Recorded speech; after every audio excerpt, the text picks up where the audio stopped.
Conheçam Charlene. Ela nasceu no dia 11 de junho de 1955. Ela era uma mulher de 48 anos que vivia na Pensilvânia, Estados Unidos. Charlene foi descrita como uma mulher atenciosa e como uma mãe maravilhosa para seus filhos.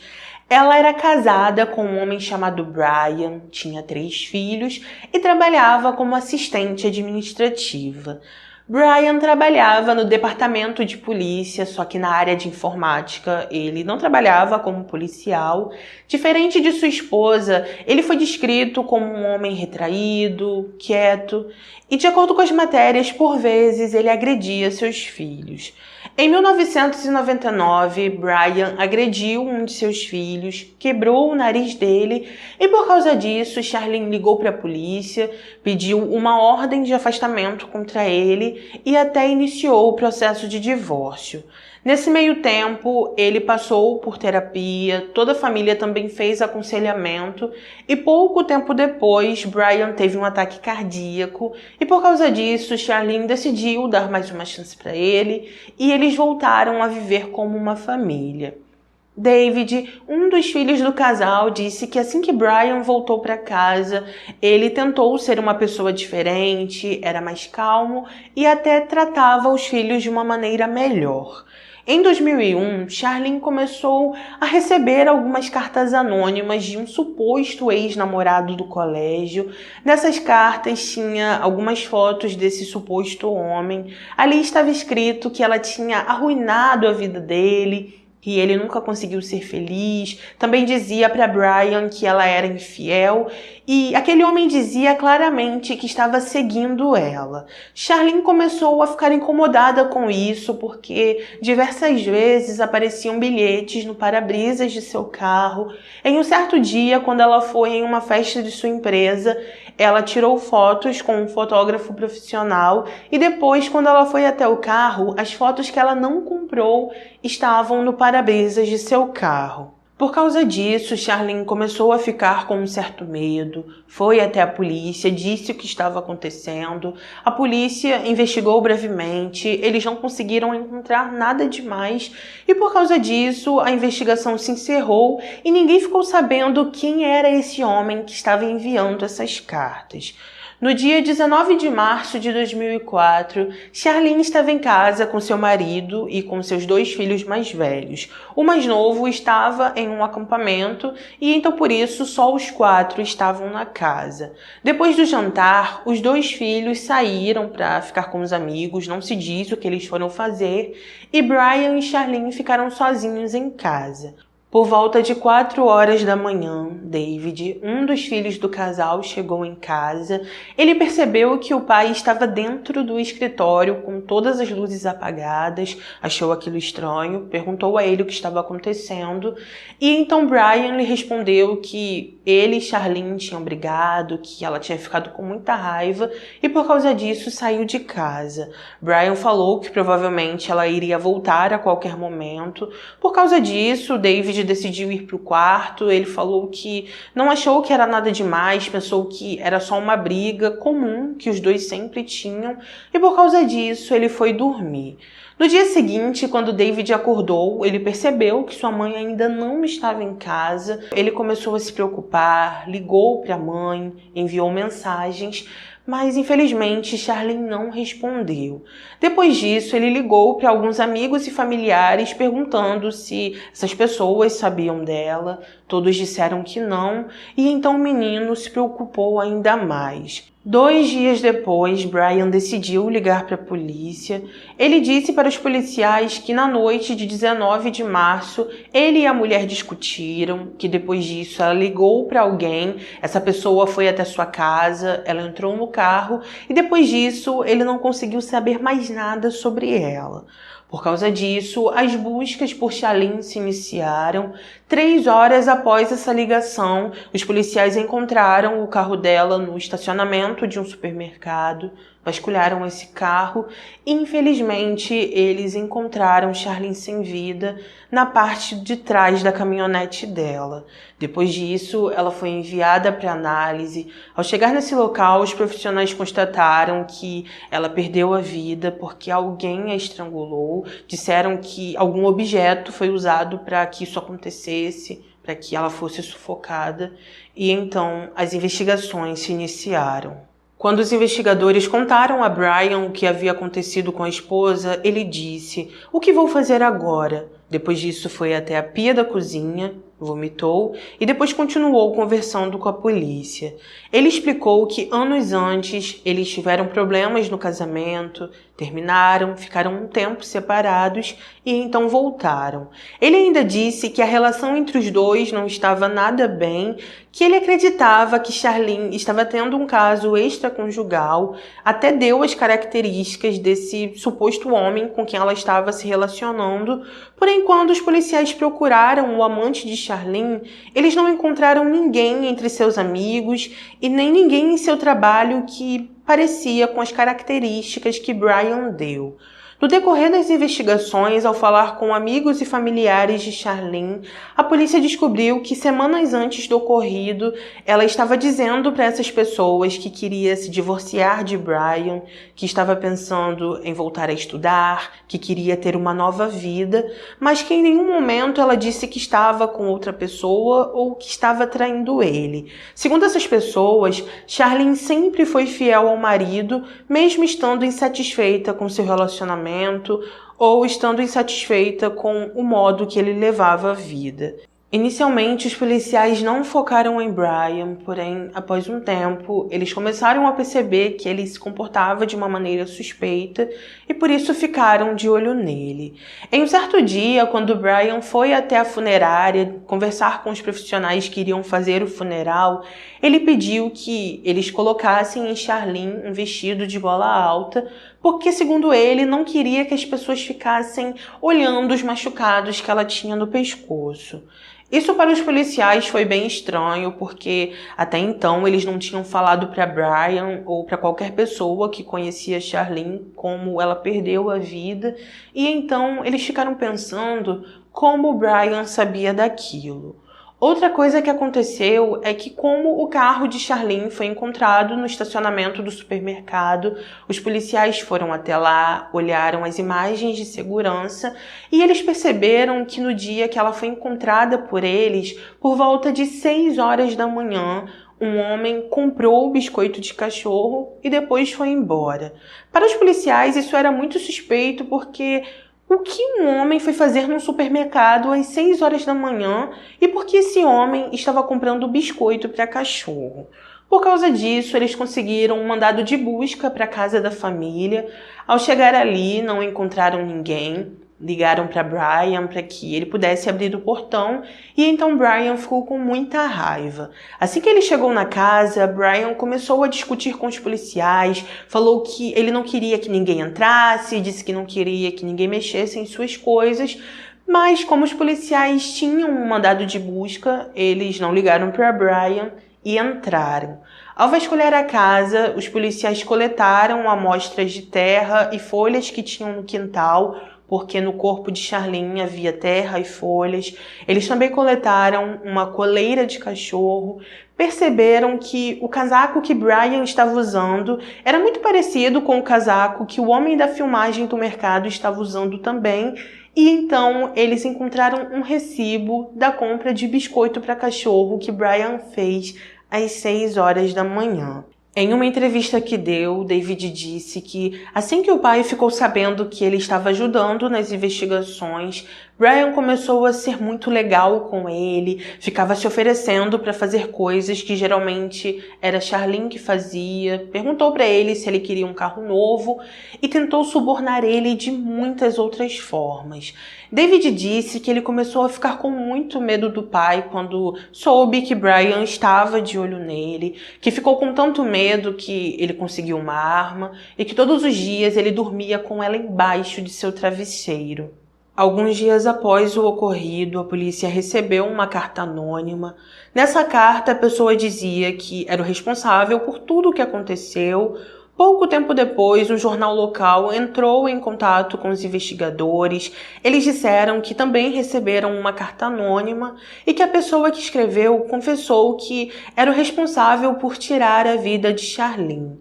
Na carta, o homem dizia que era amante dela, que eles ficaram juntos por mais ou menos 9 meses, mas que ela quis terminar com ele e ele não aceitou. Logo no início da carta, esse homem deixou bem claro que Brian era inocente e que ele era o único culpado por tudo o que aconteceu. A carta dizia o seguinte: eu tirei a vida de Charlene, não foi o marido dela. Tivemos um caso nos últimos 9 meses. Ela queria terminar e eu não aceitei. Eu usei uma corda de nylon branca para tirar a vida dela. Vocês não vão me encontrar. Estou indo embora. Lamento o que fiz. Ninguém vai encontrar o celular que ela usou para me ligar, porque eu joguei fora em um rio.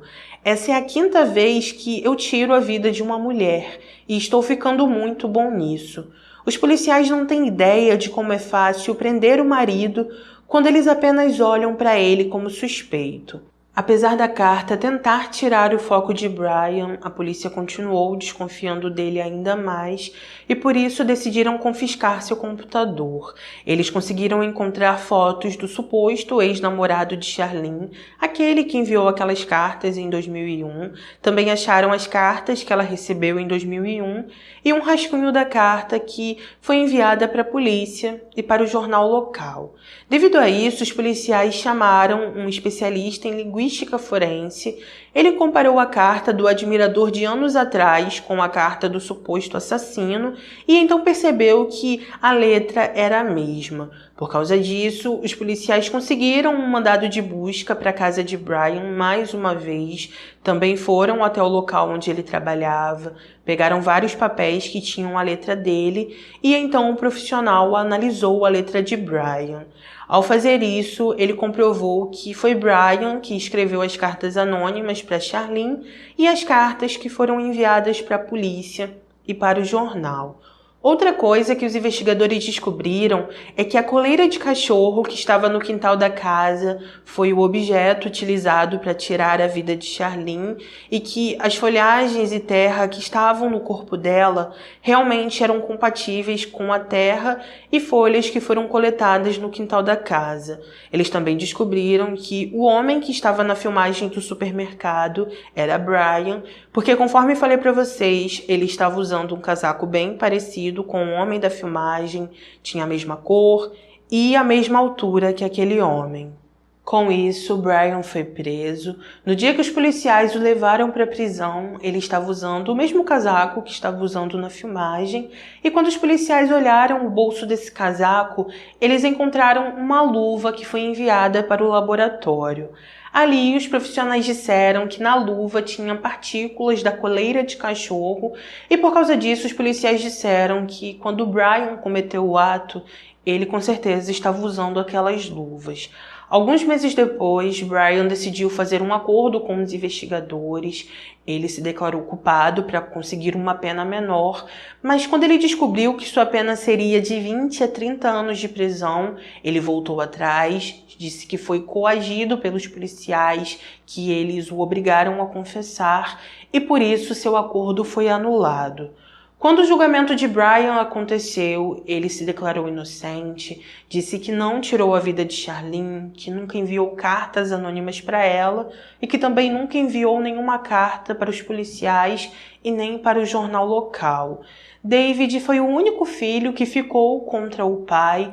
Os outros 2 filhos de Charlene ficaram ao lado de Brian. Eles acreditavam na inocência do pai e por isso o defenderam até o fim. Na entrevista que deu, David disse que sua irmã testemunhou no tribunal, defendeu o pai e deu a entender que o irmão tinha um temperamento difícil e que com certeza ele poderia ter tirado a vida de sua mãe. David disse: "Fiquei mais chocado do que furioso porque eu tinha um ótimo relacionamento com a minha mãe. Qualquer um que nos conhecesse sabia que eu nunca faria nada de ruim com ela. Além da irmã, O advogado de defesa de Brian também tentou colocar a culpa em David.